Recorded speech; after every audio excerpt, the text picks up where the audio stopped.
देश में corona virus संक्रमित मरीजों की संख्या लगातार बढ़ती जा रही है। यूनियन हेल्थ मिनिस्ट्री के मुताबिक देश में कोरोना वायरस संक्रमित मरीजों की संख्या 7,93,802 हो गई है, जिनमें से 2,76,685 एक्टिव केस है और 4,95,513 लोग ठीक होकर अपने घर जा चुके हैं। अब तक कोरोना वायरस से 21,604 लोगों की मौत हो चुकी है। पिछले 24 घंटे की बात करें तो 26,504 नए मामले सामने आए हैं और 475 लोगों की मौत हो चुकी है और ये अब तक का सबसे बड़ा आंकड़ा है। देश में कोरोना संक्रमित मरीजों की रिकवरी रेट 62.4% हो गया है। ये एक बहुत बड़ी राहत की खबर है। अमेरिका से भी इसी तरह की खबर है। अमेरिका में एक दिन में कोरोना के रिकॉर्ड 65,000 से अधिक मामले गुरुवार को सामने आए। वहीं भारत में कोरोना के मामलों में तेजी के बीच टेस्टिंग की रफ्तार भी बढ़ाने की कोशिश की जा रही है। 9 जुलाई यानी गुरुवार को 2,83,659 नमूनों का परीक्षण किया गया, जो कि एक दिन में टेस्टिंग का अब तक का सबसे बड़ा आंकड़ा है। 9 जुलाई तक कुल 1,10,24,491 सैंपलों की जांच की जा चुकी है। पॉजिटिविटी रेट 9.34% पर पहुंच गया है। पिछले 24 घंटों में कोरोना का सबसे ज्यादा नए मामले महाराष्ट्र में सामने आए हैं। यहां 24 घंटे में 6,875 नए मरीज मिले हैं। तमिलनाडु में 4,231 मामले, कर्नाटक में 2,228, देश की राजधानी दिल्ली में 2,187 केस और आंध्र प्रदेश में पिछले 24 घंटे में 1,555 मामले आए। वहीं पिछले 24 घंटे में सबसे ज्यादा मौत के आंकड़े भी महाराष्ट्र में सामने आए। महाराष्ट्र में 24 घंटे में 219 लोगों की जान गई। इसके बाद तमिलनाडु में 65, दिल्ली में 45, पश्चिम बंगाल में 27 और कर्नाटक में 16 लोगों की इस वायरस की जान गई है। पूरे देश में कोरोना वायरस से संक्रमित लोगों की सबसे अधिक संख्या महाराष्ट्र में है। राज्य में कोरोना संक्रमित मरीजों की संख्या 2,30,599 हो गई है, जिसमें से 93,673 एक्टिव केस हैं। 1,27,259 लोग ठीक हो चुके हैं।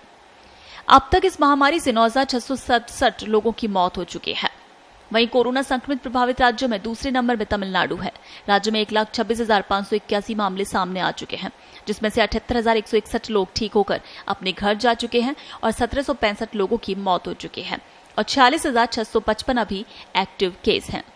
कोरोना संक्रमित राज्यों में तीसरे नंबर पर देश की राजधानी दिल्ली है। राजधानी में संक्रमितों की संख्या 1,07,051 पहुंच गई है, जिसमें से 82,226 लोग अस्पताल से डिस्चार्ज हो चुके हैं और अब तक कोरोना वायरस से 3,258 लोगों की जान जा चुकी है। राज्य में कोरोना संक्रमित मरीज तेजी से ठीक हो रहे हैं। उधर कोरोना वायरस से अमेरिका में भी हर तरफ कोहराम मचा है। यहाँ पिछले 24 घंटे में ही कोरोना के 65,551 नए केस आए हैं। अमेरिका में एक दिन में सबसे ज्यादा मरीज आने का ये नया रिकॉर्ड है। इससे पहले मंगलवार को 60,200 नए केस सामने आए थे। जॉन हॉपकिंस यूनिवर्सिटी के मुताबिक पिछले 24 घंटे में यहां कोरोना से 1,000 लोगों की मौत हुई। आपको बता दें, अमेरिका में सबसे ज्यादा 30 लाख से ज्यादा लोग कोरोना से संक्रमित हैं, जबकि वहां अब तक 1,33,195 लोगों की मौत हो चुकी है। अमेरिका में पिछले कुछ हफ्तों से कोरोना के मामले खतरनाक तरीके से बढ़ रहे हैं। खासकर देश के दक्षिण और पश्चिम हिस्सों में संक्रमण तेजी से बढ़ रहा है। आशंका जताई जा रही है आने वाले दिनों में देश के दूसरे हिस्से में भी हालात ऐसे ही हो सकते हैं। अमेरिका के शीर्ष संक्रामक रोग विशेषज्ञ एंथनी फॉकी ने भी माना है कि अमेरिका के लिए मुश्किल दौर है। उन्होंने ये भी कहा कि कोरोना फिलहाल एक खतरनाक तूफान दिख रहा है। मीडिया रिपोर्ट के मुताबिक फ्लोरिडा में 48 हॉस्पिटल के आईसीयू बेड भर चुके हैं। इसके अलावा 52 हॉस्पिटल ऐसे हैं जहां सिर्फ 10% से कम बेड खाली हैं। गुरुवार को यहां 8,935 नए केस सामने आए। फ्लोरिडा में कोरोना के कुल मरीजों की संख्या 2,32,000 है, जबकि यहां अब तक 4,000 लोगों की मौत हो चुकी है। अमेरिका में कोरोना के चलते अर्थव्यवस्था पर भी गहरा असर है और बेरोजगारी बढ़ रही है। अमेरिका में पिछले सप्ताह 13 लाख से अधिक लोगों ने सरकार से बेरोजगारी राहत पाने के लिए आवेदन किया। इससे पता चलता है कि कई नियोक्ता अभी भी महामारी के मद्देनजर छंटनियां कर रहे हैं। तेजी से छंटनी ऐसे समय हो रही है जब कोरोना वायरस के संक्रमण के नए मामलों में जबरदस्त वृद्धि के कारण अमेरिका के 6 प्रमुख राज्य Arizona, California, Colorado, Florida, Michigan और टेक्सास ने अर्थव्यवस्था को खोलने की योजना वापस ले ली है। अमेरिका की अर्थव्यवस्था में राज्य 1/3 योगदान देते हैं।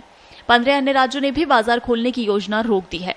कई राज्यों के एक साथ अर्थव्यवस्था को खोलने की योजना को टालने का रोजगार बाजार पर नकारात्मक असर पड़ा है। ब्यूरो रिपोर्ट, पत्रिका टीवी।